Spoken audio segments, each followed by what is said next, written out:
नमस्कार, जय हिंद, वंदे मातरम। दोस्तों स्वागत है आप सभी का।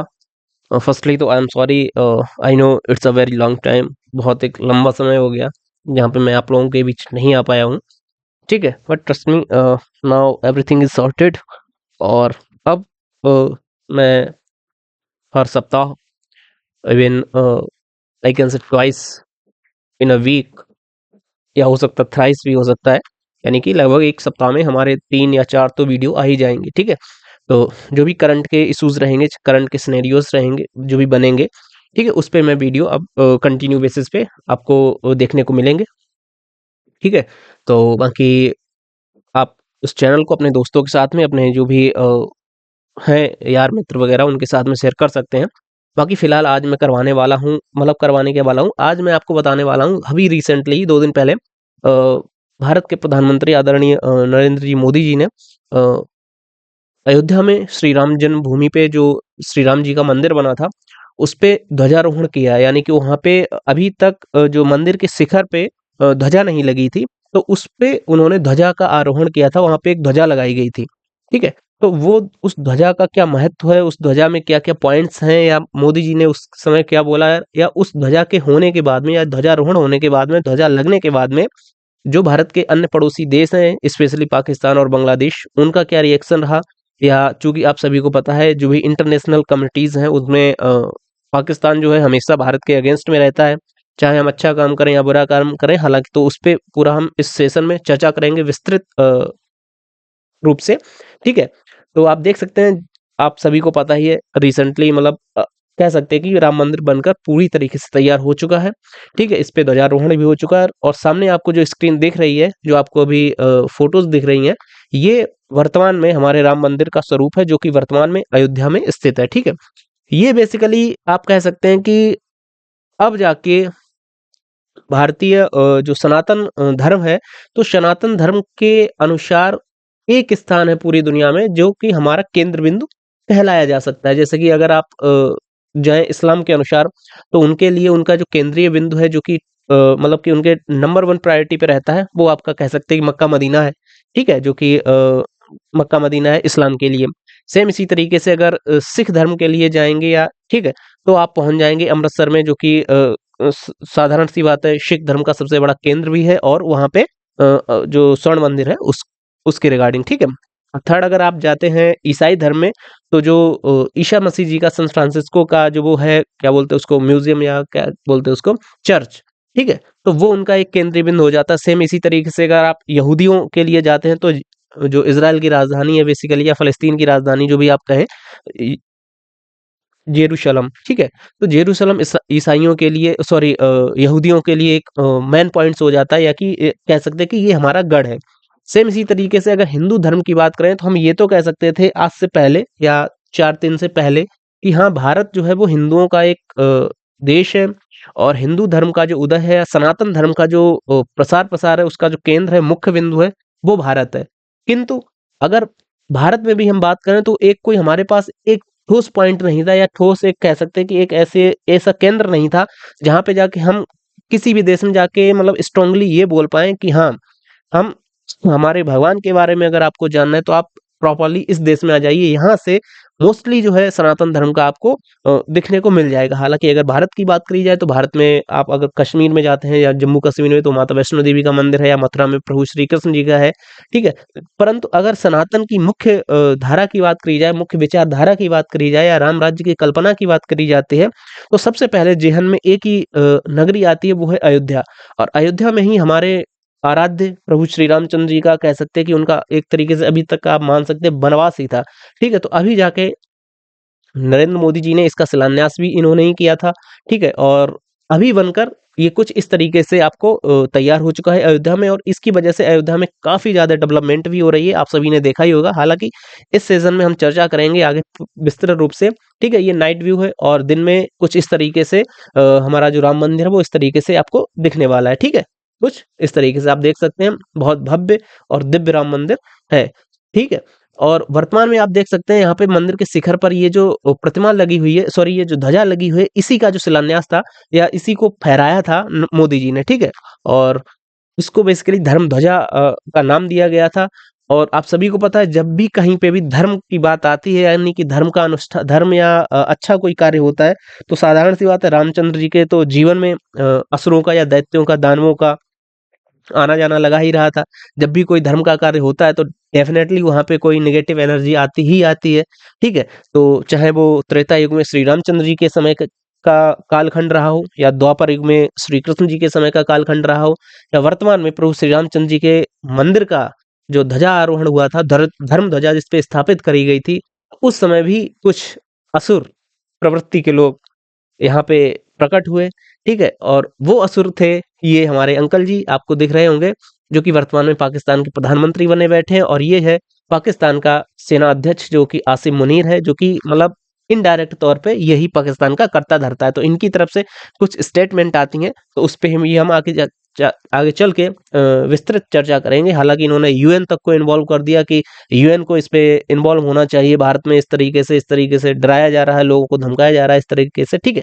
तो आई होप आप जुड़े रहेंगे हमारे साथ में पूरे विस्तृत तरीके से। बाकी आप देख सकते हैं इनकी तरफ से एक कमेंट्स आई है, जो कि बोल रहा है, attempts to inroad Muslim culture, Pakistani voice deep concern over flag hosting at Ayodhya Ram mandir, यानी कि पाकिस्तान की तरफ से डीप कंसर्न किया गया है इस बात को कि अयोध्या के श्री राम मंदिर जी पे जो फ्लैग होस्टिंग हुई, यानी कि जो धर्म ध्वजा का आरोहण हुआ था, धर्म ध्वजा फहराई गई थी, उस पे भी इनको समस्या उत्पन्न हो गई, और ये इस बात को लेके इन्होंने वैश्विक स्तर पर कई मंचों पे इस बात को बोला है, ठीक है?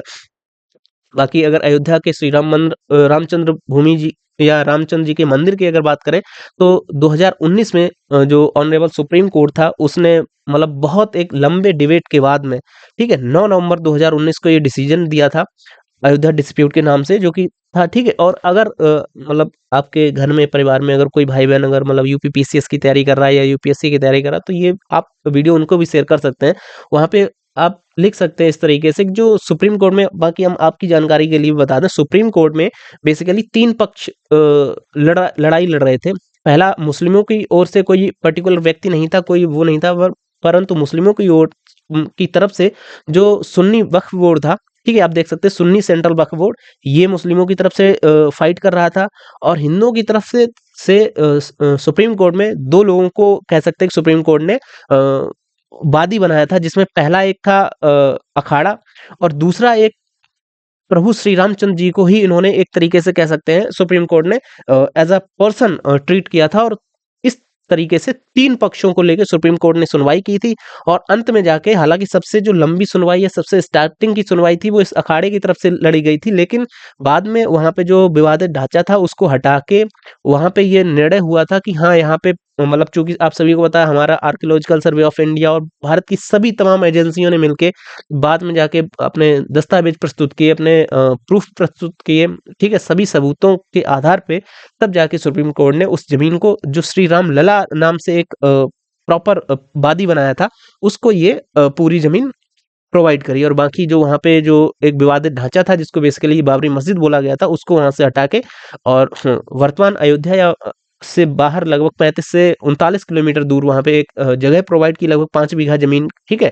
लगभग जो लड़ाई थी वो लगभग 2.27 एकड़ की जगह, सॉरी 2.77 एकड़ की लड़ाई थी, और उसको वहां से हटा के लगभग उनको 5 बीघा जमीन यहाँ पे प्रोवाइड, 5 जने 25 बीघा जमीन यहाँ पे प्रोवाइड की गई है, अयोध्या से लगभग 35 या 39 किलोमीटर दूर, ठीक है। सॉरी, ये 5 एकड़ यानी कि लगभग 25 बीघा हो जाएगी ये, ठीक है। 1 एकड़ में लगभग पौने 5 या 5 बीघा पूरे मान लें, तो लगभग ये 25 बीघा हो जाएगी, ठीक है। ये जमीन सुन्नी वक्फ बोर्ड को प्रोवाइड की गई थी उनकी मस्जिद बनाने के लिए। तो आप ध्यान रखेंगे 9 नवंबर 2019 को ये डिसीजन आया था सुप्रीम कोर्ट की तरफ। और अगर बात करी जाए उस डिसीजन को आने के बाद में, 5 अगस्त 2020 को आदरणीय प्रधानमंत्री नरेंद्र मोदी जी ने यहाँ पे अयोध्या श्री राम मंदिर का शिलान्यास किया था, और उस समय का आप देख सकते हैं। और कुछ समय बाद, यानी जनवरी 22 जनवरी 2024 को आप देख सकते हैं, हिंदुस्तान टाइम्स की तरफ से ट्वीट आता है, यहाँ पे श्री राम लला, यहाँ पे श्री राम जन्म जो मंदिर बना था, वहाँ पे रामलला विराजमान हो जाते हैं, और इस तरीके से ये जो मूर्ति थी, इसका मतलब इस मूर्ति को यहाँ पे स्थापित किया जाता है, ठीक है। जो टेम्पल है कंप्लीट होने के बाद में। तो ये अल जजीरा की खबर है, जो कि दुबई बेस्ड ये चैनल है अल जजीरा। मिडिल ईस्ट में या वेस्टर्न कंट्रीज में इसकी काफी रीच है, ठीक है। तो India's Modi open Ram temple built on site of demolished mosque in Ayodhya, मतलब इनकी क्योंकि ये मिडिल ईस्ट का है तो ये हर तरीके से उसी तरीके की ये लैंग्वेज ये यूज़ कर रहे थे, ठीक है? तो कुल मिला के आपको बस जानकारी के लिए मैंने ये स्नैपशॉट अटैच कर दिया है। तो अल जज़ीरा की तरफ से कवर किया गया, वहीं द गार्जियन की तरफ से भी कवर किया गया था। मतलब इन सब का अगर आप जो पॉइंट था वो सेम इसी तरीके से था कि वहाँ पे मस्जिद की जगह पे इन्होंने मंदिर का निर्माण किया। परंतु भारत सरकार ने हर मंच से, हर स्थान से उनको यही बोला कि भाई जो मस्जिद थी ना, मस्जिद भी किसी जगह पे बनी थी, आप उससे सपोज़ सिंपल सी बात है जैसे कि वर्तमान में यहाँ पे कोई एक ढाँचा है, उसको हटा के हमने यहाँ पे मंदिर का निर्माण कर दिया। तो सारे जो मीडिया चैनल्स थे चाहे वो मिडल ईस्ट के थे यानी कि जो सऊदी के या जो भी मतलब मुस्लिम कंट्रीज़ जनरली मिडल ईस्ट में है, आप सभी को पता ही है। और या फिर चाहे वेस्टर्न कंट्रीज़ हैं या भी चाहे यूरोपीय कंट्री हो या अमेरिकन कंट्रीज़ हो या कोई भी कंट्रीज़ रहें, जो पश्चिमी कंट्रीज़ हैं, वो भी सेम यही लाइन दोहरा रहे थे कि विवादित जो विवादित एक तरीके से कह सकते हैं कि मस्जिद थी, उसको हटा के वहाँ पे श्री राम मंदिर का निर्माण किया गया। तो भारत सरकार ने उन सभी को समझाया कि ऐसा है, ये विवादित जो भी ढाँचा था, जिससे चाहे आप मस्जिद बोलें या कुछ भी बोलें, आप इससे भी पहले जाओ ना, तो हमारा मंदिर ही था, उसी को हटा के यहाँ पे हमारा मंदिर था, इसको हटा के तब ये मस्जिद बनाई गई थी। ठीक है? तो हमने पुनः उस मंदिर को ही हमने यहाँ पे एस्टेब्लिश किया था। तो ये उस समय की तस्वीर है जब मंदिर यहाँ पे बन रहा था। ठीक है? इस तरीके से क मतलब बहुत स्पीड में यहाँ पे काम चला था और आप देख सकते हैं बिज़नेस टुडे ने भी इसको कवर किया था। Temple construction incomplete all four Shankaracharya to skip Ayodhya's Ram Mandir ये जनवरी 2024 की खबर है। यहाँ पे ऐसा हुआ था आप सभी को पता उस समय इलेक्शंस वगैरह भी आने वाले थे शायद लोकसभा के तो विपक्षी पार्टियों ने भी ये हल्ला गुल्ला किया था कि जो बीजेपी है वो राम मंदिर के नाम पे राजनीति कर रही है लेकिन अगर सच में देखा जाए तो बीजेपी की राजनीति ही राम मंदिर पे डिपेंड थी तो ये तो उनके चुनावी जो मैनिफेस्टो था उसमें पहले ही प्रायोरिटी श्री राम मंदिर ही था है ना क्योंकि सिंपल सी बात है जो बीजेपी बनी ही सिर्फ इसीलिए थी कि उसको राम मंदिर चाहे वो आडवाणी जी के समय से लेके अभी तक का अगर आप देखें तो वो बीजेपी का जो कह सकते हैं फॉर्मेशन ही हुआ था वो राम मंदिर को लेके ही हुआ था ठीक है तो जहां तक मतलब विपक्षी पार्टियों के पास में कोई मुद्दा उद्दा था नहीं हालांकि जो भी था बाकी इन्होंने शंकराचार्यों ने ये बोला था कि अभी मंदिर पूरी तरीके से बना नहीं है और ऐसे में यहाँ पे आपने प्राण प्रतिष्ठा करवा दी है जो कि पूरी तरीके से इलीगल है एक तरीके से कह सकते हैं मतलब कि अवैध है इस तरीके से लेकिन जो भी रहा हो भारत सरकार ने उस पे काम किया और भारत सरकार ने उस समय यानी जनवरी 2024 में ही इसकी राम जी की प्राण प्रतिष्ठा करवा दी थी वहां पे और उसके बाद में आज की डेट में या कह सकते हैं कि अभी 2 दिन पहले ठीक है वहां पे श्री राम जन्मभूमि ट्रस्ट ने ये कंफर्म किया कि पीएम टू होस्ट ध्वज अटॉप टेम्पल यानी कि जो मंदिर के ऊपर जो ध्वजारोहण हो गई या ध्वज पताका फहराई जाएगी वो पीएम मोदी जी करेंगे ठीक है इसका एक विस्तृत तरीके से कह सकते हैं आपने अगर न्यूज़ देखी हो तो वहां पे भी इस तरीके से चलाया गया था अगर ध्वजारोहण की बात करी जाए तो ये लगभग हम आगे देखते हैं हाँ, एक बार मंदिर के बारे में देख लेते हैं। मंदिर की अगर कह सकते हैं जो एरिया है वो लगभग 2.7 एकड़ एकड़ में ये मंदिर परिसर फैला हुआ है और बिल्ट अप लगभग 57,400 स्क्वायर फीट एरिया मतलब उस तरीके से है। बाकी इसकी अगर मंदिर की हाइट की बात करी जाए तो 161 फीट मंदिर की हाइट है मतलब बॉटम टू हाइट और उसके बाद अगर बात करी जाए इसमें जो फ्लोर है वो 3 फ्लोर हैं जिसमें फर्स्ट फ्लोर, सेकंड फ्लोर और थर्ड फ्लोर हो जाएँगे, ठीक है? और अगर फ्लोर के अलावा आगे चलते हैं फ्लोर आप देख सकते हैं पहले ये पहला फ्लोर है, सेकंड फ्लोर और ये थर्ड फ्लोर, ठीक है? बाकी अगर इसमें कॉलम्स की बात करी जाए जो आपको ये कॉलम दिख रहे हैं, ये वाला, ये है, तो इस तरीके के लगभग 160 कॉलम हैं जो कि ग्राउंड फ्लोर पे हैं, ठीक है? ये ग्राउंड फ्लोर का डेटा है। बाकी अगर बात करें पीक्स इन पैवेलियंस ये तो 5 है मतलब जो टॉप वो होते हैं ना गुंबद, गुंबद यहाँ पे 5 हैं हमारे राम मंदिर में और बाकी अगर गेट्स की बात करी जाए तो ये लगभग 12 गेट राम मंदिर का जो स्ट्रक्चर है उसमें ये है, ठीक है? सेम वही यहाँ पे दिया गया है लगभग 2.7 एकड़ में टोटल एरिया जो कि बिल्ट है टोटल बिल्ट अप एरिया लगभग इतना स्क्वायर फीट है बाकी टोटल लेंथ 360 फीट है और टोटल चौड़ाई जो है इसकी 235 फीट है total height of the temple including the peak मतलब कि चोटी सहित पूरी हाइट 161 फीट है और total number of floor 3 floor का मंदिर है हाइट ऑफ ईच फ्लोर लगभग 20 फीट है ठीक है तो इस तरीके से 3 फीट तो 60 फीट तो यही हो गया ठीक बाकी अगर बात करते हैं number of columns in the ground floor of the temple 160 ground floor पे कॉलम है number of columns in the first floor temple first floor पे 132 कॉलम है number of columns in the second floor of the temple ये लगभग 74 column है वहीं अगर बात करते हैं number of pack and pavilions in the temple, मतलब वही गुम्बदों की बात कर रहा है, लगभग 5 गुम्बद है, ठीक है। Number of gates in the temple, लगभग 12 गेट है। और ये जो सोर्स है ये श्री राम जन्मभूमि तीर्थ क्षेत्र ही इसको मेंटेन कर रहा है, उनकी तरफ से ये डेटा प्रोवाइड किया गया है, ठीक है। बाकी आपने देखा ही होगा इस तरीके से राम मंदिर जन्मभूमि तीर्थ क्षेत्र के नाम से एक ट्विटर हैंडल भी है, इन्होंने वहां पे सारी डिटेल्स शेयर कर रखी है, ठीक है। इस तरीके से कुछ श्री राम मंदिर वर्तमान में जो दिन की स्थिति रहती है वहां पे इस तरीके से ऐसा आपको दिखता है, ठीक है। और यहीं पे अभी तक क्या था, ये जो ऊपर वाला आपको ये गुम्मद दिख रहा है, ये पूरा यहाँ से लेके यहाँ तक, ये मतलब पहले भी सिर्फ इतना यहाँ यहाँ तक बना था, बाकी ये वाला जो स्ट्रक्चर है ये अभी रिसेंटली हमारा ऐड किया गया है, ये वाला, ठीक है। और इसी पे यहाँ पे जो पताका है वो यहाँ पे लगाई गई है, ठीक है, यहाँ पे इस तरीके से। बाकी अभी हम आगे दिखाएंगे आपको। और ये जो है ये पूरा सोने से मढ़ा गया है, ये जो ऊपर आपको गोल्डन कलर दिख रहा होगा ये बेसिकली कलर नहीं है, पूरा गोल्ड है, ठीक है। इस तरीके से सजावट की गई थी ध्वजारोहण 2025 करके, आप देख सकते हैं। उसके बाद में मोदी जी का एक ट्वीट आता है, प्रभु श्री राम भारतवर्ष की आत्मा, उसकी चेतना और उसके गौरव का आधार है। मेरे लिए यह परम सौभाग्य की बात है कि कल 25 नवंबर को सुबह लगभग करीब 10 बजे अयोध्या में दिव्य भव्य श्री राम जन्मभूमि मंदिर परिसर में दर्शन पूजन का अवसर प्राप्त होगा। इसके बाद दोपहर लगभग 12 बजे श्री राम लला के पवित्र मंदिर के शिखर पर केसरिया ध्वज के विधिवत आरोहण के ऐतिहासिक क्षण का साक्षी बनूंगा। यह ध्वज भगवान श्री राम के तेज, शौर्य और उनके आदर्शों के साथ साथ हमारी आस्था, आध्यात्म और सांस्कृतिक विरासत का प्रतीक है। जय श्री राम, ठीक है। ये आप देख सकते हैं नवंबर 2025 को ये ट्वीट आया था, यानी कि ये लगभग 24 नवंबर को मोदी जी ने ट्वीट किया था, ठीक है। उसके बाद में पीएम मोदी के ऑफिस की तरफ से भी एक एडवाइजरी जारी कर दी जाती है, PM Modi to visit Shri Ram Janmabhoomi mandir in Ayodhya on 25 नवंबर, ठीक है। इस तरीके से वहां पे सेरेमनी वगैरह सारी सेफ्रॉन सेरेमनी, फ्लैग सेरेमनी रहेगी, बाकी ओम का इस तरीके से, मतलब वो पूरा एक जो सिनेरियो रहता है, चूंकि सिक्योरिटी का कंसर्न रहता है, इस वजह से प्रॉपर पूरी पूरी ब्रीफिंग दे दी जाती है, एडवाइजरी पूरी मतलब कि राज्य सरकारों को उस तरीके से अपनी सुरक्षा के तहत, ठीक है। आप देख सकते हैं 25 तारीख को मोदी जी वहां पे पहुंच जाते हैं। ये उस दिन की तस्वीर है 25 नवंबर 2024 की, सॉरी 25 नवंबर 2025 की, जहाँ पे मोदी जी हैं, उनके साथ में उनके जो एसपीजीज के जो स्पेशल ऑफिसर्स हैं सिक्योरिटी वाले।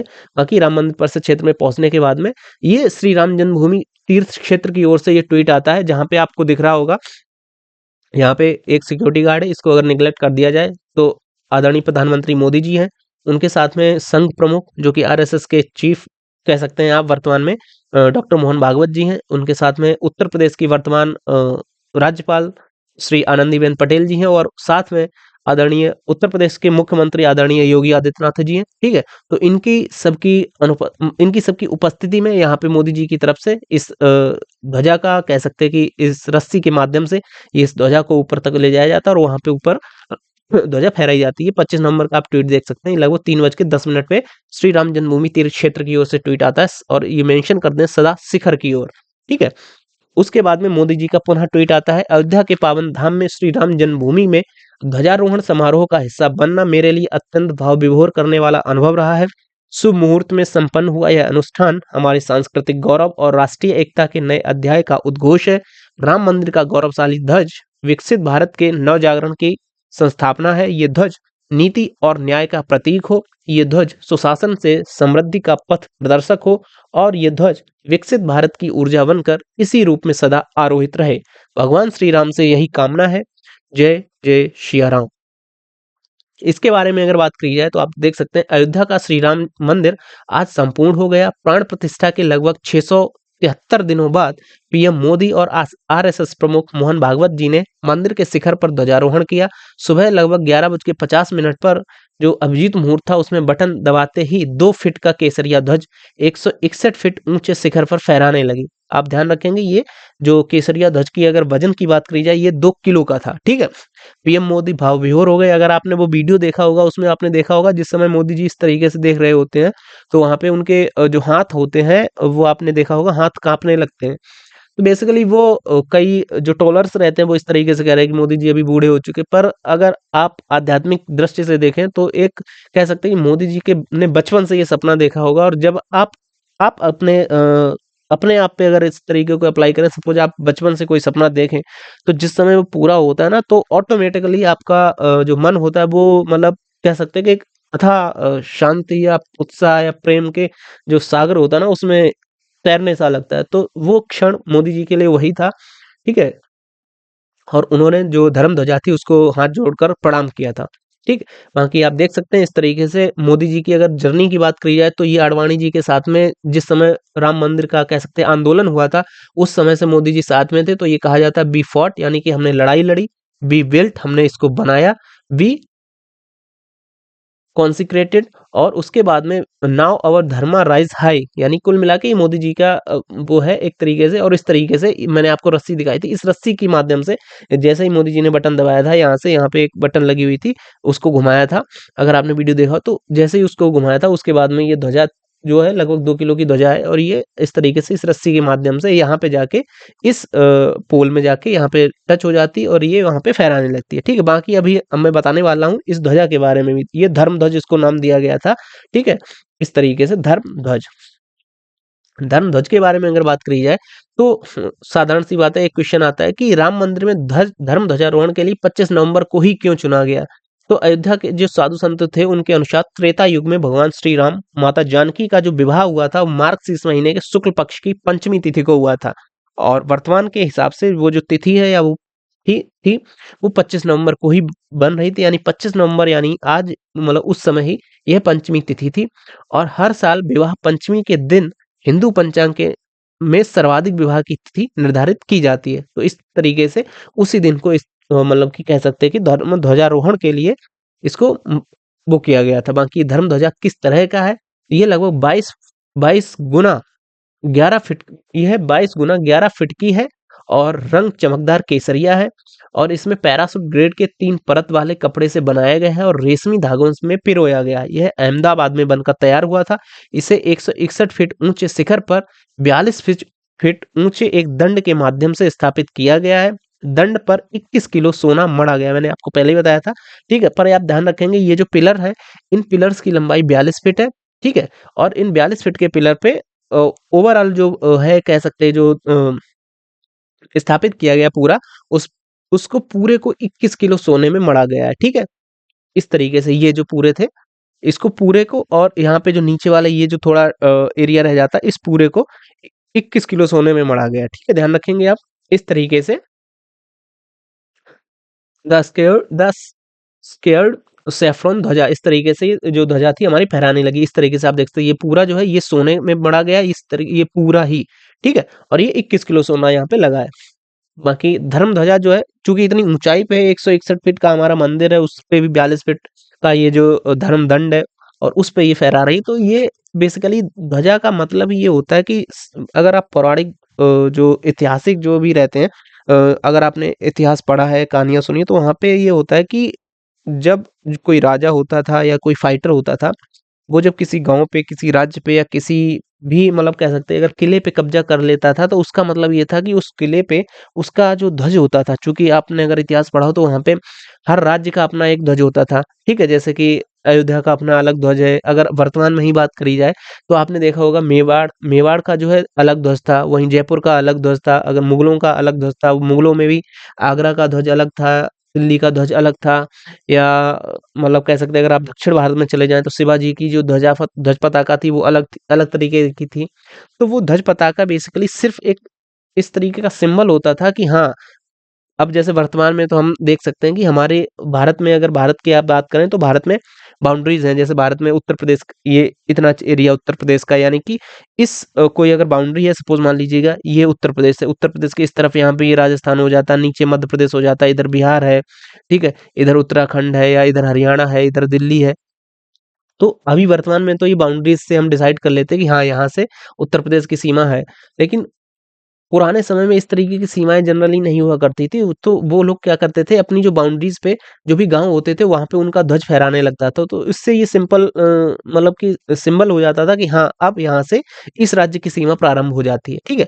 तो वही बेसिकली ये होता था कि हाँ, अब हमारा कंट्रोल हो चुका है। तो इस तरह की जो मैंने पहले बताया था, चूँकि मुसलमानों के लिए मक्का मदीना है, ईसाइयों के लिए इस तरीके से सैन फ्रांसिस्को है, ठीक है? तो वही है एक तरीके से सिंबॉलिक तरीके से दुनिया को दिखाया जा रहा है कि हाँ, अब हमारी धर्म ध्वजा स्थापित हो चुकी है और अब हम पूरी दुनिया में जाके कह सकेंगे हाँ, हमारा भी यहाँ पे आप आके विज़िट कर सकते हैं, यानी कि अयोध्या को। अगर धर्म ध्वजा के बारे में बात करी जाए, आप देख सकते हैं ध्वजा 4 किलोमीटर दूर से भी दिखाई देगी। धर्म ध्वजा भयानक तूफान में भी सुरक्षित रहेगी। ध्वजा दंड पर बॉल बियरिंग लगे हुए हैं। इससे ध्वजा हवा बदलने पर बिना उलझे पलट जाएगी और ध्वजा पर प्रभु श्री रामचंद्र जी का जो सूर्यवंश का जो चिन्ह है वो अंकित है और ओंकार बना हुआ है। इसके साथ ही एक कोविदार वृक्ष का भी चिन्ह अंकित है। तो अभी मैं आगे आपको बताऊंगा ये कोविदार वृक्ष का क्या मसला है, ठीक है? और यह चिन्हों के लिए 4 महीने तक अध्ययन किया गया, तब जाके इन 3 चिन्हों को इस धर्म ध्वजा पर हाथ से बुना गया था। यानी कि पहली तो बात ये है कि ऐसे ही कोई ध्वजा उठा के नहीं, साधारण सी बात है ना, कोई भी ध्वजा ऐसे ही तो नहीं फहरा दी गई होगी। उसके पीछे बहुत सी मान्यताओं को, बहुत से पंथों को, बहुत से मतलब जो स्टडीज की गई होगी, बड़े-बड़े शंकराचार्यों से मिलन किया गया होगा, बहुत जो विद्वान लोग हैं उनके साथ में वार्तालाप किया गया होगा, ठीक है? तब जाके इन 3 चिन्हों को इस धर्म ध्वजा पे मतलब कि मेंशन किया गया है, तो उसके बारे में हम जानते हैं, ठीक है? वो जो 3 चिन्ह थे, पहला कोविदार वृक्ष था, आपको दिख रहा होगा, ये जो वृक्ष आपको दिख रहा है, इसको बेसिकली कोविदार वृक्ष का नाम दिया गया। एक आपको दिख रहा होगा यहाँ पे सन है, सन यानी कि ये तो सूर्यवंश का प्रतीक है, ठीक है? और तीसरा ओम, ओम इस पे अंकित है, यानी कि आप सभी को पता ओम की जो ध्वनि है वो पूरे ब्रह्मांड की पहली ध्वनि मानी गई है। सूर्य से भी अगर आप देखें तो सूर्य से भी जो ध्वनि प्रकाशित होती है, सूर्य तो जीवित है ना, आप सभी को दिख रहा होगा। जैसे सपोज सिंपल सी बात है, अगर हम बोलें कि हम महादेव को मानते हैं, तो महादेव को तो हमने सामने से तो देखा नहीं, पर अगर सूर्य की बात करें तो सूर्यदेव हमारे शास्त्रों में, हमारे ग्रंथों में सूर्य को देवता माना गया। सूर्यदेव तो हमको सामने दिख रहे हैं, तो सूर्य से भी जो आने वाली जो ध्वनि है उसको जब वैज्ञानिकों ने ऑब्जर्व किया, उसको सुना ध्यान से, उस पर अध्ययन किया, तो वहां से भी जो ध्वनि निकल के आई वो ओम की ही ध्वनि निकल के आई। और हमारे पौराणिक ग्रंथों में, पौराणिक जो शास्त्रों में भी ओम को ही पूर्ण मंत्र का दर्जा दिया गया। आप देख सकते हैं सूर्य के बीच में ओम का धार्मिक अर्थ क्या है, ठीक है? तो ये बेसिकली बीएचयू के एस्ट्रोलॉजर हैं प्रोफेसर विनय कुमार पांडे, ये बताते हैं ओम को संपूर्ण मंत्र माना जाता है। ब्रह्मांड की सर्वशक्तिमान और सबसे पवित्र मंत्र ओम को ही माना जाता है। और वैज्ञानिकों ने भी यह स्वीकार किया है कि सूर्य से निकलने वाली ध्वनि ओम की तरह ही ओम के अनुरूप होती है। और जब इसे सूर्य के साथ में रखा जाता है तो इसका अर्थ होता है सृष्टि, ऊर्जा और दिव्यता, इन सभी का एक साथ में मिलना, ठीक है? सूर्य जीवन और प्रकाश का प्रतीक है और ओम आत्मा और परमात्मा का, ठीक है? ध्यान रखेंगे इस बात को। बाकी बात करते दोनों मिलकर जीवन, शक्ति और आध्यात्मिक ऊर्जा का संदेश देते हैं, ठीक है? अब बात करते हैं ये जो कोविदार वृक्ष है, देखिए एक तो सूर्यवंश, चूंकि श्री राम जी सूर्यवंश क्षत्रिय थे तो सूर्यवंश से संबंधित हो जाएंगे, ठीक है? तो सूर्यवंश का तो उनका प्रतीक चिन्ह समझ में आता। ओम चूंकि ये सनातन धर्म का पूर्ण मंत्र ही ओम है, यानी सनातन धर्म का अगर आप उदय भी माने तो वो ओम से ही है, तो दूसरा समझ में आ जाता है। बाकी अगर बात करते हैं ये कोविदार वृक्ष, ये क्या मसला है कोविदार वृक्ष, ठीक है? आपके मन में क्वेश्चन तो आ रहा होगा ना। तो कोविदार वृक्ष बेसिकली जो अयोध्या है, अयोध्या का जो सबसे पहला जो राज चिन्ह था, वहां पे भी ये कोविदार वृक्ष अंकित था इस वजह से। और अयोध्या का जो राज ध्वज था, यानी कि जिस समय राजा दशरथ जी राजा थे या राजा राम जी राजा थे, उस समय जो अयोध्या का जो ध्वज था उस पे ये कोविदार वृक्ष अंकित हुआ करता था। मतलब आप देख सकते हैं जो हरिवंश पुराण था, तो हरिवंश पुराण के अनुसार, और ये बात जो विश्वामित्र जी की जो रामायण है उसमें भी ये बात वर्णित है या लिखी हुई है। जो मैंने आपको बताया ना कि इसी तरीके से साधारण सी बात तो है ना कि मन में आया उसी वृक्ष को, आप तुलसी वृक्ष को भी रख सकते थे। कल को कोई आ जाएगा कि नहीं तुलसी वृक्ष क्यों, आम का वृक्ष रख सकते थे, नीम का रख सकते थे, पीपल रख सकते थे, बरगद रख सकते थे, कोई भी रख सकते थे। लेकिन किसी भी चीज को होने से पहले उस पे बहुत बड़ी टीम ने रिसर्च किया, बहुत गहन अध्ययन किया, तब जाके ये निकल के आया था कि जो कोविदार वृक्ष है वो कभी अयोध्या का जो राज्य ध्वज था उसका हिस्सा हुआ करता था। इसी वजह से इसे भव्य राम मंदिर के ध्वज पर भी स्थान दिया गया था और वाल्मीकि रामायण में इसका उल्लेख मिलता है। अब सिंपल सी बात है, आपने अगर रामायण देखी हो, रामायण में आपने देखा होगा कि जब राम जी को वनवास हो गया था तब वो चित्रकूट में बैठे थे, ठीक है? तो चित्रकूट में जब वो रह रहे थे तो एक दिन लक्ष्मण जी पेड़ पे चढ़ के जब लकड़ियां काट रहे होते हैं, तब उनको बहुत दूर से, लगभग 10-15 किलोमीटर दूर से ही उनको एक अपने अपने साम्राज्य की या अपने राज्य की ध्वजा दिख जाती है। तो कैसे वो पहचान लेते हैं कि ये हमारे ही राज्य की ध्वजा है? आपको पता है ना कि जब भरत जी श्री रामचंद्र जी को लेने जा रहे थे, तो वो सिंपल सी बात है, अगर कोई राजा जा रहा है या कोई भी मतलब बड़ा व्यक्ति जा रहा है, तो वो अपना पहले के टाइम पे अपनी ध्वजा अवश्य साथ लेके जाता था। तो भरत जी अपनी ध्वजा साथ में ले ही जा रहे हैं, तो उस ध्वजा को 10-12 किलोमीटर दूर से ही लक्ष्मण जी ने देख लिया था, तो उन्होंने पहचान लिया था। परंतु भरत जी तो श्री राम जी को वापस लेने के लिए जा रहे थे, परंतु लक्ष्मण जी के मन में ये आया कि नहीं, हो सकता है कि भरत के मन में पाप आ गया और भरत ने ये सोचा हो कि 14 वर्ष बाद भैया वापस आएंगे, तब तो ये राज्य वो ले ही लेंगे। तो इसलिए वो भैया को अकेला समझ के उनको जंगल में ही मारने के उद्देश्य से तो अपनी सेना लेके नहीं आ रहे, चूंकि उनके साथ में उनकी पूरी सेना थी। ठीक है, तो इस तरीके से मतलब कुल मिला के कहने का मतलब ये था कि जो ध्वजा का जो सिनेरियो है, ध्वजा का जो स्टोरी है, वो मैं आपको क्लियर करना चाहता था। तो लक्ष्मण जी ने वो उस अपनी ध्वजा को पहचान लिया था ना, और उस ध्वजा पे उस समय भी ये ध्वजा थी, और उस ध्वजा पे ये जो कोविदार वृक्ष है, ये उस ध्वजा पे भी अंकित था। ठीक है, और इस बात को जो प्रूफ किया था, वो वाल्मीकि जी की जो रामायण है उसमें इस बात को पूरी तरीके से मेंशन किया गया है। और रामायण में भी एक प्रसंग है, ये आप देख सकते हैं, ये यही तो मैंने बोला था अभी, कोविदार वृक्ष अंकित ध्वज था, और लक्ष्मण जी इस ध्वज को पहचान मतलब देख के पहचान गए थे कि ये अयोध्या की सेना है। और इसी आधार पर कोविदार वृक्ष को कभी अयोध्या का राज वृक्ष भी माना जाता था। अब सिंपल सी बात, जैसे कि अगर वर्तमान में हम बात करते हैं, जैसे अभी नेपाल को छोड़ दीजिए, भारत की ही बात करते हैं। भारत में क्या है, अगर हम मतलब आधिकारिक तौर पे तो नहीं, परंतु हम लोग क्या है, गाय को हम अपनी राजमाता मानते हैं, या कह सकते हैं राष्ट्रीय पशु समानता है, जो सनातन धर्मावलंबी है वो मानते हैं। ठीक है, तो उनका कहना भी है कि गाय को राष्ट्रीय पशु घोषित कर दिया जाए। तो आने वाले टाइम पे अगर बाई चांस सपोज कर लीजिए, अगर ऐसा होता है कि गाय को हमारी सरकार या भारत की सरकार राष्ट्रीय जानवर घोषित कर देती है, तो भारत सरकार ये चाहेगी कि हाँ, चूंकि गाय हमारे राष्ट्रीय धरोहर है, राष्ट्रीय कह सकते हैं पहचान का प्रतीक बन चुकी है, तो क्यों ना हम जो हमारे जो एक तरीके से कह सकते हैं जो झंडा है या जो ध्वजा है, उस पे ही हम इसको अंकित करते हैं, अपने राष्ट्रीय सम्मान को।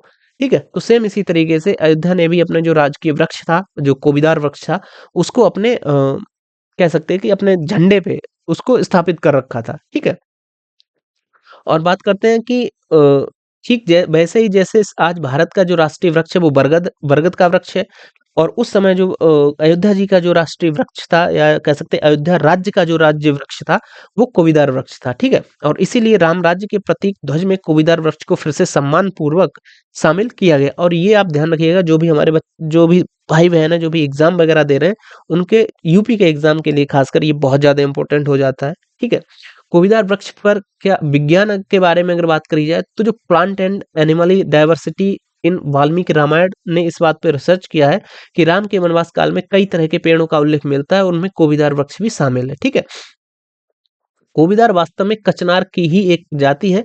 यह उस समय अयोध्या और आसपास के क्षेत्रों में खूब पाई जाती थी। इसकी सुंदरता और औषधीय उपयोग के कारण इसको राज्य वृक्ष का दर्जा मिला था, और दवाओं से लेकर खाने पीने तक इस कोविदार का इस्तेमाल किया जाता था। कोविदार की छाल, पत्ते और फूल कई हर्बल दवाओं के लिए जरूरी हैं। इससे बने वाली प्रमुख दवाओं में कांचनार, गुग्गुल, कांचनार, क्वाथ जैसी औषधियां शामिल हैं।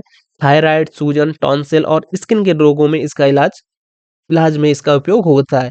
इससे बनने वाली दवाओं से मुहासे, फुंसियां ठीक हो जाती हैं। घावों को साफ करने और भरने के लिए इसके काढ़े का उपयोग किया जाता है। गले की खराश के आराम में और आवाज को मधुर बनाने के लिए इसका उपयोग किया जाता है। कोविदार के फूल भोजन में भी खूब इस्तेमाल किए जाते हैं। इसके फूलों की सब्जी, पकौड़े और अचार देश भर में लोकप्रिय हैं। वहीं इसकी अगर छाल की बात करी जाए, छाल से प्राकृतिक गुलाबी भूरे रंग की डाई तैयार की जाती है, जिसका प्रयोग वस्त्र रंगाई में होता है। ठीक, वहीं बात करते, सिंपल सी बात है, जब वहां पे इतना बड़ा इनोवेशन हो रहा था, इतना बड़ा मंच बना हुआ था, तो आरएसएस चीफ मोहन भागवत जी ने भी कुछ कहा। उन्होंने बोला था कि संघ प्रभु मोहन भागवत जी ने भी इस मौके पे कहा कि आज हम सबके लिए सार्थकता का दिन है। इसके लिए जितने लोगों ने प्राण न्यौछावर किए, आपने देखा होगा, स्टोरी तो पढ़ी होगी, मतलब देखा नहीं होगा तो, जिस समय राम मंदिर का आंदोलन हुआ था, उस समय कई लोगों ने अपनी जान की आहुति दे दी थी। तत्कालीन उत्तर प्रदेश की मुलायम जी की सरकार ने उनपे कार सेवक निकले थे, अपनी यात्रा निकाली थी, तो उनपे गोलियां चला दी थी। मतलब ऑन द स्पॉट कई लोग मारे गए थे। तो उन्हीं को इन्होंने ये एक तरीके से कह सकते हैं श्रद्धांजलि अर्पित की। उन्होंने बोला कि ये जितने लोगों ने प्राण न्यौछावर किए, उनकी आज आत्मा तृप्त हुई होगी। अशोक सिंघल जी को वहां पर शांति शांति मिली होगी। आज मंदिर का ध्वजारोहण हो गया है। राम राज्य का ध्वज जो कभी अयोध्या में फहराता था, आज वह पुनः फहरा रहा है। और इस भगवा ध्वज पर रघुकुल का प्रतीक कोविदार वृक्ष है। यह वृक्ष रघुकुल की सत्ता का प्रतीक है और यह वृक्ष वह वृक्ष है जिसने के लिए कहा जाता था कि वृक्ष सबके लिए छाया देते हैं, स्वयं धूप में खड़े रहकर फल भी दूसरों के लिए देते हैं। उन्होंने भावी नीतियों की तरफ संकेत करते हुए कहा, हमें ऐसा भारत बनाना है जो इस धर्म, इस ज्ञान को पूरी दुनिया में फैलाए। इसकी प्रक्रिया शुरू हो गई है और राम मंदिर को देखकर इससे प्रेरणा लेते हुए हमें चुनौतियों का सामना करते हुए भी इसके लिए एकजुट होकर काम करना होगा। वहीं ध्वजा के आकार का धार्मिक और आध्यात्मिक महत्व की अगर बात करते हैं, तो इसके बारे में अयोध्या के महंत विवेक आचार्य दिलचस्प वर्णन करते हुए कहते हैं कि इसकी धर्म ध्वजा की जो लंबाई चौड़ाई यूं ही तय नहीं हुई। अंक ज्योतिष की गणना में इसके मायने समझ में आते हैं। यह ध्वज का आकार 22 गुना 11 फीट है, यानी कि जो चौड़ाई है वो लगभग 22 फीट है और जो लंबाई है वो 11 फीट है, इस तरीके से, ठीक है। और इसे गुणा करने पर 242 का अंक आता है, जिसका गुणांक 8 है। 8 को न्याय के देवता शनि का अंक माना जाता है। कहा जाता है कि राम मंदिर के शिखर यानी अयोध्या में अब न्यायाधीश के रूप में भगवान विराजमान हो चुके हैं। जो मर्यादा में रहेगा सुखी रहेगा, जो मर्यादा विहीन आचरण करेगा उसका रावण जैसा हश्र रोएगा, ठीक है। ये तो योगी जी का डायलॉग है, कायदे में रहोगे तो फायदे में रहोगे, अन्यथा, ठीक है। बाकी ध्वजा का जो रंग केसरिया, इसके बारे में अगर बात करते हैं तो अंतरराष्ट्रीय राम कथा संग्रहालय के निर्देशक डॉक्टर संजीव सिंह बोलते हैं कि लंबे मंथन के बाद में यह निष्कर्ष निकाला गया कि कौन सा निशान रामलला के धाम की पवित्रता और युगों तक कायम रहने वाली सनातन परंपरा का प्रतिनिधित्व करेगा। प्रतीकों के चयन के लिए रामचरितमानस व रामायण का अध्ययन किया गया और विश्वकर्मा वास्तु के अनुसार 42 अध्याय जो 42 है उसके झंडों के लक्षण का विस्तृत वर्णन है। मतलब जो विश्वकर्मा वास्तुशास्त्र है उसमें झंडों के लक्षण का जो अध्याय 42 है उसमें पूरी तरीके से विस्तृत रूप से वर्णन किया गया है, जिसमें महाभारत, ऋग्वेद, विष्णु धर्मोत्तर पुराण में ध्वज का वर्णन है। इसमें भगवान विष्णु के ध्वज का रंग पीला और सुनहरा बताया गया है। जो इसके अवतार होंगे यानी कि विष्णु विष्णु जी का जो ओरिजिनल रहेगा, साधारण सी बात, अगर सामने विष्णु जी आ जाएंगे तो जो उनका जो ध्वज रहेगा वो पीला रहेगा। लेकिन वहीं अगर विष्णु जी के अवतारों की बात होगी, मतलब जैसे राम जी विष्णु के अवतार थे, कृष्ण जी विष्णु के अवतार थे, तो वही बात कर रहा है कि इनके जो अवतार होंगे उनके ध्वज का जो रंग होगा वो केसरिया और पीताम्बरी होगा, ठीक है। और श्री राम और श्री कृष्ण दोनों विष्णु जी के अवतार हैं, इसलिए इनके जो श्री राम है इनके ध्वज का जो रंग है वो इसलिए केसरिया रखा गया है, ठीक है। बाकी आप में से अगर कोई यूपीएससी की तैयारी कर रहा है तो इस तरीके से उसको एक्सप्लेन करके मेंस में लिख सकता है। इस तरीके से मोदी जी ने ध्वजारोहण करने के बाद में श्री रामचंद्र जी की वंदना पूजा अर्चना की और इस बात को उन्होंने अपने ट्विटर हैंडल पे भी इन्होंने साझा किया। उन्होंने मेंशन किया है मोदी जी ने, अलौकिक श्री राम जन्मभूमि मंदिर में श्री राम परिवार के दर्शन का शुभ अवसर मिला। यह क्षण श्रद्धा और भक्ति से भाव विभोर कर गया। प्रभु श्री राम, माता जानकी, शेषावतार लक्ष्मण जी और सकल परिवार का दिव्य यह स्वरूप भारत की चेतना की साक्षात प्रतिमूर्ति सा है। यह असंख्य राम भक्तों की तपस्या का प्रतिफल है। मेरी प्रार्थना है कि प्रभु श्री राम का दिव्य आशीष संपूर्ण भारतवासियों के जीवन को यश और कीर्ति दे। ये आप देख सकते हैं नवंबर 25 को मोदी जी ने ये ट्वीट किया था। और ये श्री रामचंद्र जी का जो दरबार है यानी कि उनकी जो फैमिली का शो है वो इस तरीके से श्री राम जी का जो मंदिर है उसमें इस तरीके से श्री राम दरबार सजाया जाता है, जिसमें श्री राम जी, माता जानकी, हनुमान जी और भरत जी और लक्ष्मण जी तथा शत्रुघ्न जी इस तरीके से इसमें दिखाए जाते हैं, ठीक है। बाकी उसके बाद में मोदी जी ने अपना एक भाषण भी दिया था जहां पे उन्होंने कहा, आज अयोध्या नगरी भारत की सांस्कृतिक चेतना के एक और उत्सर्ग बिंदु की साक्षी बन रही है। श्री राम जन्मभूमि मंदिर के शीश ध्वजारोहण उत्सव का यह क्षण अद्वितीय और अलौकिक है। सियावर रामचंद्र की जय, ठीक है। इसके बाद में मतलब मोदी जी तो एक तरीके से कह सकते हैं उन्होंने मतलब बैक टू बैक ट्वीट पे ट्वीट मारे। और अगला ट्वीट था उनका, श्री राम मंदिर के गर्भगृह की अनंत ऊर्जा और उनका दिव्य प्रताप धर्म ध्वजा के रूप में दिव्यतम भव्यतम श्री राम जन्मभूमि मंदिर के में प्रतिष्ठापित हुआ है। यह धर्म ध्वजा केवल एक ध्वज नहीं बल्कि भारतीय सभ्यता के पुनर्जागरण का प्रतीक है। इस तरीके से इन्होंने मोदी जी ने इस बात को भी बोला कि पुनर्जागरण की धर्म ध्वजा है ये, ठीक है। अगला ट्वीट आता है मोदी जी का, उसमें मोदी जी कहते हैं कि मुझे बहुत खुशी है क्योंकि राम मंदिर का दिव्य प्रांगण भारत के सामूहिक सामर्थ्य की चेतना स्थली बन रहा है। हर देशवासी से मेरा आग्रह है कि वे यहाँ सप्त मंदिर के दर्शन अवश्य करें। जो हमारी आस्था के साथ-साथ मित्रता, कर्तव्य और सामाजिक सद्भाव के मूल्यों को दर्शाता है। ठीक? उसके बाद मोदी जी के मतलब बैक टू बैक ट्वीट पे ट्वीट आए आए थे, जिसमें भारत के हर घर से भारत के हर भारतीय के मन में और भारतवर्ष के हर कण में राम है, लेकिन गुलामी की मानसिकता इतनी हावी हो गई है कि प्रभु राम को ही लोग काल्पनिक घोषित करने में लग गए हैं। मैं इसीलिए कहता हूँ कि हमारे देश को आगे बढ़ना है तो हमें अपनी विरासत पर गर्व करना होगा। राम एक मूल्य है और एक मर्यादा है, एक दिशा है। भारत को 2047 तक विकसित और समाज को सामर्थ्यवान बनाने के लिए हमें अपने के में भीतर भी श्री राम की प्राण प्रतिष्ठा करनी होगी। इस तरीके से मोदी जी का बैक टू बैक ट्वीट पे ट्वीट आते हैं। उसके बाद में धर्म ध्वजा के अवसर पर मोदी जी चूँकि मंच पे खड़े होके भाषण देते हैं, उसमें कुछ पॉइंट्स हैं जो कि मैं आपके सामने एक्सप्लेन करने वाला हूँ थोड़ा, ठीक है? तो मतलब बोरिंग तो नहीं हो रहा होगा, पर आप लास्ट तक जुड़े रहेंगे। बहुत अच्छी पॉइंट्स बोले थे मोदी जी ने, ठीक है? तो वो आप सुन के जाइएगा। कि राम मंदिर के ध्वजारोहण के मौके पर प्रधानमंत्री मोदी ने कहा कि आज अयोध्या नगरी भारत की सांस्कृतिक चेतना के एक और उत्सर्ग बिंदु की साक्षी बन रही है। श्री राम जन्मभूमि मंदिर के शिखर ध्वजारोहण उत्सव का यह क्षण अद्वितीय और अलौकिक है। उन्होंने कहा, आज पूरा देश और पूरा विश्व भगवान श्री राम की भावना से ओतप्रोत है। धर्म ध्वजा केवल एक ध्वज नहीं, बल्कि यह भारतीय सभ्यता के पुनर्जागरण की ध्वजा है। अयोध्या वह भूमि है जहां आदर्श आचरण में परिवर्तित होते हैं। प्रधानमंत्री मोदी जी ने कहा कि राम आदर्शों के प्रतीक है, राम अनुशासन के प्रतीक है, राम जीवन के सर्वोच्च चरित्र के प्रतीक है और भारत को 2047 तक विकसित बनाने के लक्ष्य की याद दिलाते हुए मोदी जी ने ये सभी देशवासियों से आह्वान किया कि अगर समाज को सशक्त बनाना है तो अपने भीतर हमें राम को जगाना होगा। उन्होंने कहा कि आने वाले 10 वर्षों में भारत गुलामी की मानसिकता से मुक्त हो, ये हमारा लक्ष्य होना चाहिए। रामायण में लंकापति रावण के संग्राम के समय भगवान श्री राम के कथन का उल्लेख करते हुए मोदी जी ने कहा, विकसित भारत की यात्रा को गति देने के लिए हमें एक ऐसे रथ की आवश्यकता है, जिसके पहिए वीरता और धैर्य हों, जिसका ध्वज सत्य और परम आचरण हो, जिसके घोड़े शक्ति, विवेक, संयम और परोपकार हो और जिसकी लगाम क्षमता, करुणा और समता हो।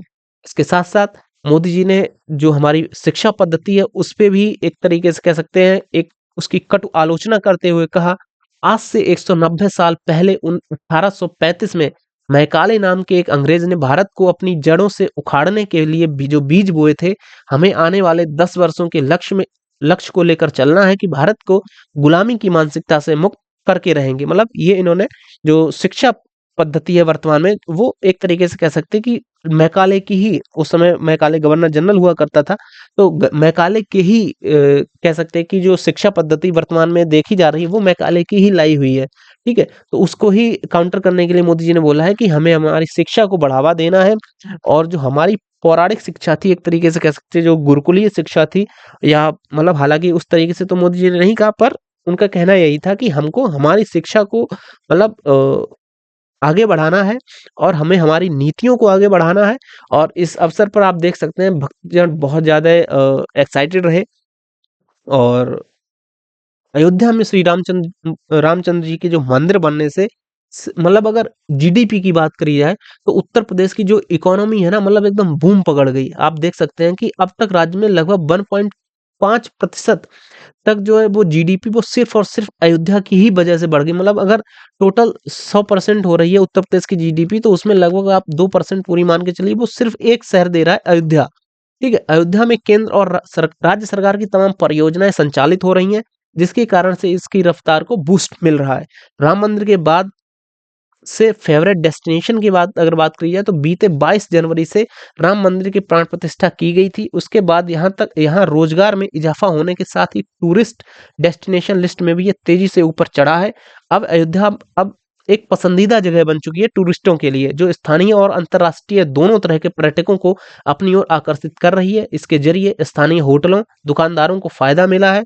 वहीं रियल एस्टेट की अगर कीमतों की बात करें तो वहां पे मतलब एकदम बूम पकड़ लिया। जहां जहां पे पहले मतलब 2 लाख रुपए बीघा जमीन थी, वहां पे अभी 1 करोड़ रुपए बीघा जमीन पहुंच चुकी है। इतना उछाल आ गया है, यानी रियल एस्टेट में कीमतों में बहुत तगड़ा उछाल आया है। पर्यटकों की संख्या में अगर बात करी जाए तो वृद्धि हुई है और जमकर खरीदारी से जिले में अर्थव्यवस्था को बहुत ज्यादा बूस्ट मिल रहा है। ठीक है, अगर जीडीपी की बात करी जाए तो अयोध्या का जो सकल घरेलू उत्पाद है अब तक लगभग 10,207.80 करोड़ रुपया सिर्फ और सिर्फ अयोध्या का है। और सॉरी, केंद्र और राज्य सरकार द्वारा यहाँ लगातार डेवलपमेंट किया जा रहा है, जिससे राम मंदिर दर्शन के लिए आने वाले पर्यटकों को सभी जरूरी सुविधाएं मिल रही हैं। यहाँ पर केंद्र और राज्य सरकार की लगभग 33,000 करोड़ रुपए की विभिन्न परियोजनाएं अभी संचालित है, जिसमें कुछ पूरी भी हो चुकी हैं, बाकी सभी अंडर कंस्ट्रक्शन है या चल रही हैं। ठीक है, राम मंदिर बनने के बाद से यहाँ आने वाले पर्यटकों और श्रद्धालुओं के चलते न केवल अयोध्या की अर्थव्यवस्था मजबूत हो रही है, बल्कि जिले के में की प्रति व्यक्ति आय में भी जोरदार इजाफा हो रहा है। जिले की सामाजिक और आर्थिक क्षेत्र में काफी बदलाव आया है। यहाँ पर कारीगरों से लेकर फूल विक्रेता, रिटेल दुकानदारों से लेकर हॉस्पिटैलिटी बिजनेस तक विभिन्न सेक्टर्स में आर्थिक विस्तार स्पष्ट रूप से दिखाई दे रहा है, और राम मंदिर बनने के बाद इन व्यवसायों में 5 गुना तक बढ़ोतरी दर्ज की गई है। अब ये अयोध्या की जीडीपी में बढ़ोतरी के रूप में देखने को मिल रहा है। ठीक है, आप देख सकते हैं बिजनेस टाइम का ये आता है, यहाँ पे ये भी एक मतलब जो बिजनेस टुडे है ये भी कवर कर रहा है कि राम मंदिर का जो इफेक्ट है उसकी वजह से मतलब जो अयोध्या में टूरिज्म है, और उस वजह से कुल मिला के लगभग 18,000 करोड़ का जो रेवेन्यू है 2028 तक जनरेट होने लगेगा। इस तरीके का इन्होंने एनालिसिस करके बताया। वहीं पे आप बात करते हैं इजराइल की तरफ से भी एक तरीके से कह सकते हैं कि मोदी जी को टैग करके उन्होंने कॉन्ग्रेचुलेशन एक तरीके से बोला है पूरे इंडिया को, congratulation India for the Ram Mandir temple flag hosting in Ayodhya today and for restoring such an important civilization symbल। Here are some pictures of my visit while in construction last year। यानी कि जो रुएन एजर करके ये spoke person है Israel के, जो last year ये आए थे इंडिया। तो जब ये इंडिया आए थे तो यहाँ पे आके इन्होंने विजिट किया था। जो उस समय चूंकि मंदिर जो है अंडर कंस्ट्रक्शन था, यानी कि बन रहा था, पूरी तरीके से बना नहीं था, उस समय इन्होंने विजिट किया था। तो वही फोटो इन्होंने टैग करके ट्विटर पे समस्त भारतवासियों को कॉन्ग्रेचुलेशन बोला है। ठीक है, तो ये ध्वजारोहण की क्या विशेषताएं हैं, क्या मकसद है, सियासी व्यासी इसको आप छोड़ दीजिएगा। तो कुल मिला के हाँ, अब आ जाते हैं असुरों के ऊपर। ठीक है, तो यहाँ तक मैंने आपको बता दिया किस तरीके से मंदिर निर्माण हुआ, और मंदिर निर्माण होने के बाद में क्या क्या प्रॉब्लम्स आई, क्या उनका सॉल्यूशन था, मोदी जी ने क्या बोला क्या नहीं बोला, सब ठीक है। अब आ जाते हैं असुरों पे, चूंकि अब धर्म का काम हुआ है तो असुर तो आना कन्फर्म है। तो असुरों के रूप में निकल के आता है पाकिस्तान। ये आप देख सकते हैं बीबीसी जो न्यूज़ उर्दू ये चैनल है ट्विटर का, ये बेसिकली पाकिस्तान द्वारा कह सकते हैं ऑपरेट हो रहा है। तो इन्होंने अपनी जो उर्दू लैंग्वेज होगी या जो भी ये लैंग्वेज है, उर्दू लैंग्वेज ही होगी यहाँ तक, या फारसी जो हुई है, तो उसमें इन्होंने टैग किया। उसको अगर ट्रांसलेट करके आप देखें तो इनका कहना ये था कि Pakistan express concern over flag hosting at Ram Mandir, global community should take notice for rising Islamophobia and hate west tag in India foreign office. यानी पाकिस्तान की तरफ से ये बोला गया है कि जो पूरी दुनिया है, ग्लोबल कम्युनिटी को मतलब नोटिस करना चाहिए कि भारत जो है वो इस्लामोफोबिया फैला रहा है। मतलब इस्लामोफोबिया का मतलब इस तरीके से कि इस्लाम से लोगों को खतरा दिखा के भारत में ये कहा जा रहा है कि इस्लाम अगर आ जाएगा तो ये हो जाएगा, वो हो जाएगा, और इस तरीके से वहां पे मुसलमानों को डराया धमकाया जा रहा है। ये देख सकते हैं आप इस फोटो में, ये जो बटन दिख रही है ना, ये एक हैंडल सा था, इसको ही जब मोदी जी ने इस तरीके से घुमाया तो यहाँ से ये जो रस्सी के माध्यम से ये पताका ऊपर जाने लगी थी। ठीक है, तो ये आप देख सकते हैं, ये चचा जान है, पाकिस्तान की कमान अभी फिलहाल ये संभाले हुए है। तो पाकिस्तान ने अयोध्या में इस राम मंदिर के पीएम मोदी पे ध्वजारोहण पर काफी भारी विरोध जताया, और पाकिस्तानी विदेश मंत्रालय ने मंगलवार को ये कहा कि भारत के धार्मिक अल्पसंख्यकों पर बढ़ते दबाव और मुस्लिम विरासत को मिटाने की कोशिश का ये एक हिस्सा है।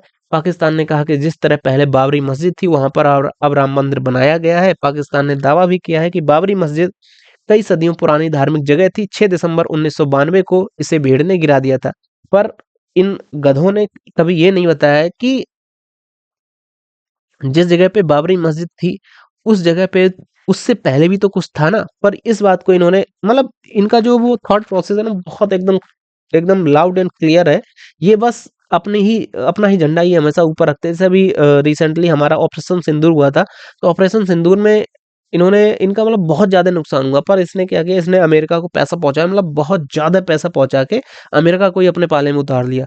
अब इसने इतनी मिस इन्फॉर्मेशन फैलाई, इतनी मिस इन्फॉर्मेशन फैलाई कि मतलब पूरी दुनिया ही मानने लगी थी कि हाँ राफेल गिरे थे। लास्ट में जाके जब अब जाके राफेल को 100 राफेल खरीदने का जो था ना कॉन्ट्रैक्ट यूक्रेन ने दे दिया ना, जब तब जाके लोगों को लगा नहीं यार राफेल तो नहीं गिरे थे, कुछ और ही था। फिर निकल के आता अभी जो अमेरिका की एक रिपोर्ट निकल के आई है, क्योंकि उनकी रिपोर्ट निकल के आती है बेसिकली हर 6 महीने में आती है, हर साल में भी आती है, क्वार्टरली भी आती है। उसमें उन्होंने सीधा-सीधा मेंशन किया कि हमें कोई जानकारी नहीं है कि कितने राफेल गिरे थे। यानी इवन उसमें सीधा उन्होंने ये भी बोला कि एक भी राफेल नहीं था या एक भी था, हम ये इस बात की भी हमें कोई जानकारी नहीं है। आप सोचो कि अमेरिका जैसी जिसकी मतलब एक-एक सैटेलाइट जिस समय हमारा परमाणु परीक्षण हो रहा था, तो नीचे खड़े हुए हाथ पे जो घड़ी बाँध रखी थी ना हमारे फौजियों ने, उस घड़ी में कितने बज के कितने मिनट हो रहे थे, वो उस आसमान से उनकी सैटेलाइट ये तक कवर कर ले रही थी कि इस सैनिक की घड़ी में इतने बजे हुए हैं। तो अगर राफेल गिरा होता तो क्या उनकी सैटेलाइट में वो तस्वीर कैप्चर नहीं हुई होती? लेकिन एक भी तस्वीर बाहर नहीं आई। इसका मतलब राफेल तो नहीं गिरा था, ये तो फैक्ट है। और कोई भी दूसरा प्लेन भी नहीं गिरा था, क्योंकि कोई भी प्लेन अगर गिरा होता तो हमारा जो चीफ ऑफ डिफेंस स्टाफ था या हमारी सेना थी वो खुल के गिरी ना, आप प्रूफ तो दिखाओ। तो बाद में निकल गया कि नहीं, ये जो भी प्रूफ तैर रहे थे वो सारे एआई द्वारा जनरेटेड थे और जो कि चाइना द्वारा फैलाए गए थे। ठीक है? तो मतलब इनका कोई मतलब पॉइंट नहीं रहता है, बिना सर पैर की बात करने लगते हैं। तो इस पे इन्होंने मतलब एक पूरा एक लेटर भी इन्होंने इश्यू कर दिया है। Pakistan calls international attention to rising in Islamophobia and heritage destructions in India. मतलब कोई मतलब इनका वही नहीं है, स्टैंड ही नहीं है। Ministry of foreign affair Pakistan, इनकी तरफ से भी ये ट्वीट पे ट्वीट इन्होंने मारना स्टार्ट कर दिया। ठीक है? तो पाकिस्तान ने यूएन तक को बोल दिया कि यार दखल करो। हालाँकि मतलब यूएन को पता है कि यार ये अब मेरी तो वैसे ही कोई इज़्ज़त नहीं, तो इन भारत के आंतरिक मसलों में हमको नहीं उलझना चाहिए, पर हम देख लेते हैं। तो पाकिस्तान ने कहा कि भारत की अदालतों ने बाबरी मस्जिद गिराने के आरोपियों को बरी कर दिया और उसी ज़मीन पर मंदिर निर्माण की इजाज़त दे दी है। अल्पसंख्यकों के साथ में भेदभाव का बड़ा उदाहरण है। पाकिस्तान ने आरोप लगाया कि भारत में धार्मिक अल्पसंख्यकों को खासकर मुसलमानों पर दबाव बढ़ रहा है। भारत की कई ऐतिहासिक मस्जिदें खतरे में हैं। मुसलमानों को सामाजिक, आर्थिक और राजनीतिक तौर पर हाशिए पर धकेला जा रहा है। पाकिस्तान ने अंतर्राष्ट्रीय समुदाय से अपील की कि वे भारत में बढ़ते इस्लामोफोबिया, नफ़रत और मुसलमानों के हमलों पर ध्यान दें। उसने यूएन और अंतर्राष्ट्रीय संगठनों से कहा कि भारत में अल्पसंख्यकों के धार्मिक स्थलों और उनके अधिकारों की सुरक्षा के लिए कदम उठाएं। जब ये ज़्यादा ही उड़ने लगा तो हमारी तरफ से मतलब इन्होंने प्रेस रिलीज़ जारी कर दी पाकिस्तान की तरफ से, मतलब।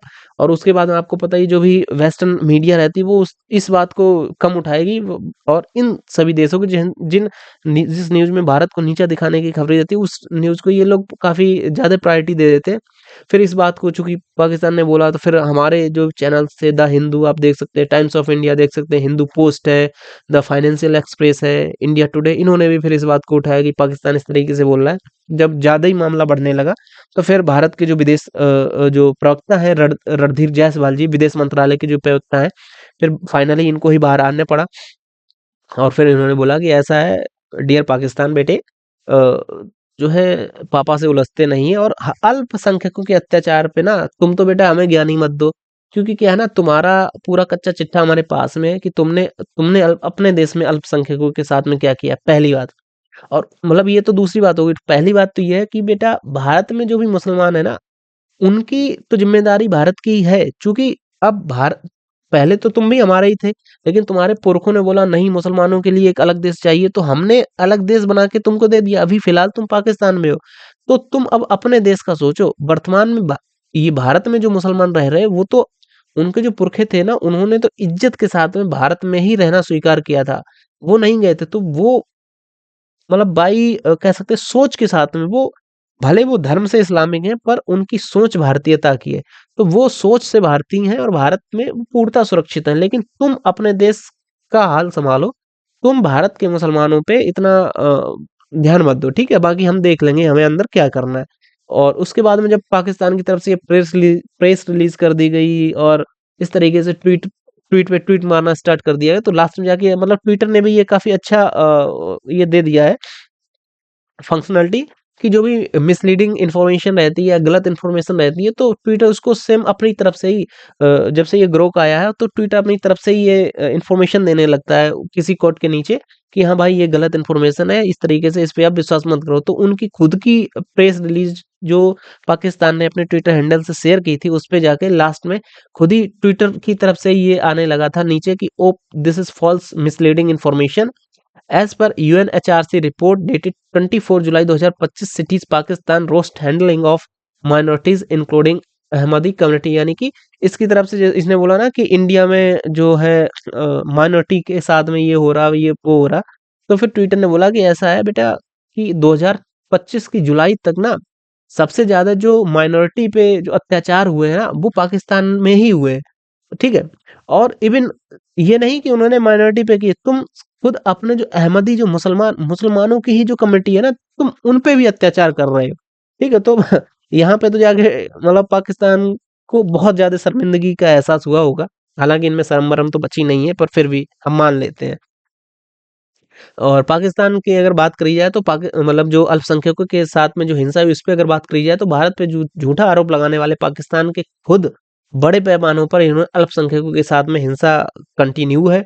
और अमेरिका के रिपोर्ट के अनुसार 2025 की पहली छमाही में पाकिस्तान में अल्पसंख्यकों पर हमले और धमकियों की कई घटनाएं हुई, लेकिन वहां की सरकार ने दोषियों पर कोई कड़ी कार्रवाई नहीं की। 2023 में एक चर्च जलाने के आरोप में पकड़े गए 10 लोगों को ही छोड़ दिया, ठीक है। पाकिस्तान में अक्सर हिंदू और ईसाई लड़कियों को जबरन उठा लिया जाता है, उनका बलात्कार किया जाता है, उनका जबरन धर्म परिवर्तन करवा दिया जाता है, जबरन शादी करवा दी जाती है, जबरन बेच दिया जाता है। मतलब बहुत ज्यादा बदसलूकी की जाती है यहाँ पे गैर मुस्लिम जो परिवार है उनके साथ में, ठीक। और खासकर सिंध और पंजाब क्षेत्र में तो कोई मतलब इनका कोई स्टैंड ही नहीं है पाकिस्तानियों का।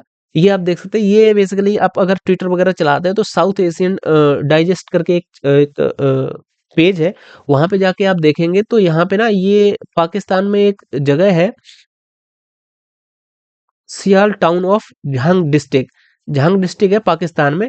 वहां पे ये वाला स्ट्रक्चर, ये एक्चुअली ये पूरा वीडियो है। यहाँ पे ये वाला जो आपको स्ट्रक्चर दिख रहा है ना, ये बेसिकली एक राम मंदिर है, ठीक है, सीता राम मंदिर है। जब आप इस चैनल को आप देखेंगे जाके, यानी कि जो ट्विटर पे ये है पूरा वीडियो पड़ा हुआ है, ठीक है। तो वहां पे ये जो राम मंदिर आपको दिख रहा है ना, ये तो ये राम मंदिर का ये एंट्री गेट है यहाँ पे।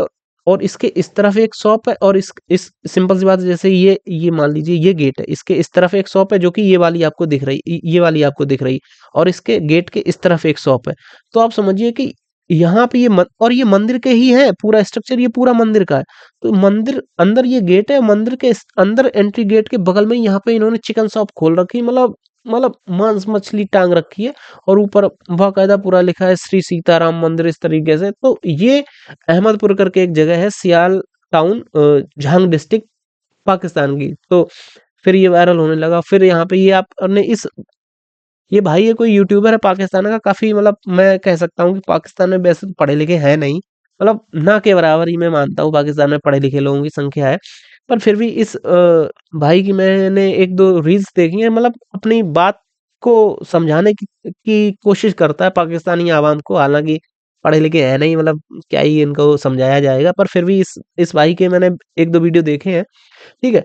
तो इसकी तरफ से मतलब वहां पे जब इस तरीके से हुआ कि मतलब मंदिर के बाहर ही तुम यार मीट बेच रहे हो, तो वहां पे जो लोकल हिंदूज थे, ठीक है, उन्होंने प्रोटेस्ट वगैरह किया, पर उनकी कोई भी सुनवाई नहीं हुई भाई। मतलब कोई भी वहां का जो मीडिया था वो वहां पे बिल्कुल गया तक नहीं। तो एक छोटे से यूट्यूबर ने वीडियो वगैरह बना के वहां पे डाली, पर उसके बावजूद भी उस पर कोई कार्रवाई नहीं हुई। उसके बाद में ये नेपाल करस्पॉन्डेंस करके ये एक चैनल है, जो कि ये भी ट्विटर पे ही है, ठीक है। इन्होंने यहाँ पे कुछ फोटो शेयर की हैं, और ये जो फोटो है ना, ये कोई किसी घर की आपको फोटो दिख रही होगी, पर ये कोई घर कोई आम इंसान का घर नहीं है। मतलब आपको लग रहा हो कि हाँ ये एक आम, ये जो घर है ना, ये बेसिकली ये गुरुद्वारा श्री दीवान खाना साहिब है, और जो कि बर्थ पैलेस है गुरु रामदास जी का, ठीक है। गुरु रामदास जी थे ये सिख धर्म के, जैसे आपने सुना होगा ना, सिख धर्म के जो गुरु हैं, गुरु हुए थे, आखिरी गुरु थे गुरु गोविंद सिंह, ठीक है। और पहले गुरु थे गुरु नानक देव जी। तो गुरु नानक देव जी थे, उसके बाद में और अन्य गुरु आए, तो उन्हीं में से एक गुरु थे वो, ये थे गुरु रामदास जी महाराज। तो ये जो है ना, ये उनकी जन्म स्थली है, ये उनका मकान है। और वर्तमान में ये मतलब अगर भारत में आप देखें तो, हालांकि सभी में तो नहीं, पर हमने मोस्टली जो पौराणिक हवेलियां हैं, या पौराणिक जो हमारे, अब सिंपल सी बात है ना, अगर भगवान से लगा हुआ भी सिख धर्म के लिए, तो ये भगवान ही हुए ना अगर उनके गुरु हैं। जैसे अगर हिंदू धर्म में बात करते हैं, हम सनातन धर्म में बात करते हैं, तो प्रभु के जो भी कह सकते हैं कि फॉलोवर्स आए, उनमें राम जी थे, उनको हम भगवान मानते हैं, कृष्ण जी थे, उनको हम भगवान मानते हैं, या महात्मा बुद्ध जी थे, हम उनको भी भगवान मानते हैं, ठीक है? और जैन धर्म की अगर बात करी जाए तो वहाँ पे भी उनके जो जैन धर्मावलंबी रहे, जितने भी 24 तीर्थंकर हुए, उन सभी को भगवान का दर्जा दिया गया है, ठीक है? तो सेम इसी तरीके से अगर सिख धर्म में हम जाते हैं, तो सिख धर्म में भी जितने भी गुरु हुए हैं, तो सिख समुदाय उन सभी को मतलब गुरु तो हम आम बोलचाल की भाषा में बोलते हैं, वरना उनको भगवान का दर्जा दिया जाता है। तो ये भगवान का वर्थ पहले से है, उसको इस तरीके से इन इन जाहिलों ने कर रखा है कि मतलब कोई एक तरीके से कह सकते हैं ना, जैसे कि बिल्कुल वो खंडहर बना दिया इन्होंने, मतलब कोई इस पे कोई कंस्ट्रक्शन ही नहीं करवाया। और ये जो है, ये चूना मंडी लाहौर की है, लाहौर जो कि इनकी कैपिटल है, बताओ। मतलब कैपिटल तो नहीं, पर हाँ, लाहौर एक बहुत फेमस सिटी है। अगर भारतीय इतिहास की बात करी जाए, पाकिस्तानी इतिहास की बात की जाए, तो लाहौर इज नॉट द मतलब सिर्फ एक शहर नहीं, ये मतलब बहुत पुरानी एक सभ्यता आप मान सकते हैं। मतलब सभ्यता तो नहीं, पर हाँ, एक बहुत पुरानी शहर सिटी है लाहौर। पर वहाँ की ये सिचुएशन है, ये देख सकते हैं। मतलब ये मतलब सिख धर्म में आप भगवान मान लीजिएगा, तो भगवान की जन्म स्थली की इन्होंने ये हालत बना रखी है, इनसे उसका इनॉग्रेशन नहीं हो रहा है। किस लिए नहीं हो रहा? सिर्फ इसलिए कि ये मुस्लिम नहीं थे। और इसके करता-धरता ये 2 अंकल्स हैं, ठीक है? तो हालाँकि इनको भारत सरकार ने बहुत अच्छी तरीके से रगड़ दिया कि यार ऐसा है कि भारत के आंतरिक मसलों में तुम ज़्यादा हस्तक्षेप करो मत, बाकी हमें पता है कब, कहाँ, कैसे क्या करना है, और हम कर लेंगे, ठीक है? तो ये था, बाकी आप देख सकते हैं। बाकी हाँ, मेरा एक अंतिम रिक्वेस्ट थी, आई होप आपको वीडियो, अगर आप यहाँ तक आ गए तो वीडियो तो आपकी अच्छी लगी ही होगी और आपको कुछ नई इन्फॉर्मेशन भी मिली होगी। तो आई पर्सनली रिक्वेस्ट यू कि प्लीज़ हमारा चैनल है जो कि नॉलेज अफेयर्स के नाम से, तो आप इसको सब्सक्राइब कर लीजिएगा। सेकंड, हमारा जो दूसरा चैनल है लेट्स क्रैक विद आयु, ये बेसिकली हमारा चैनल है। आप इसका फ़ोटो देख सकते हैं, बाकी मैं डिस्क्रिप्शन में इसकी लिंक भी डाल दूँगा। तो आपके घर में आपके बच्चे, आपका कोई भाई-बहन जो भी बेसिकली उत्तर प्रदेश से संबंधित हो, उत्तर प्रदेश में यूपी पुलिस की हो, या फिलहाल अभी यूपी में यूपी पुलिस सब इंस्पेक्टर की भर्ती चल रही है, या यूपी ट्रिपल एससी की भर्ती चल रही है, ठीक है?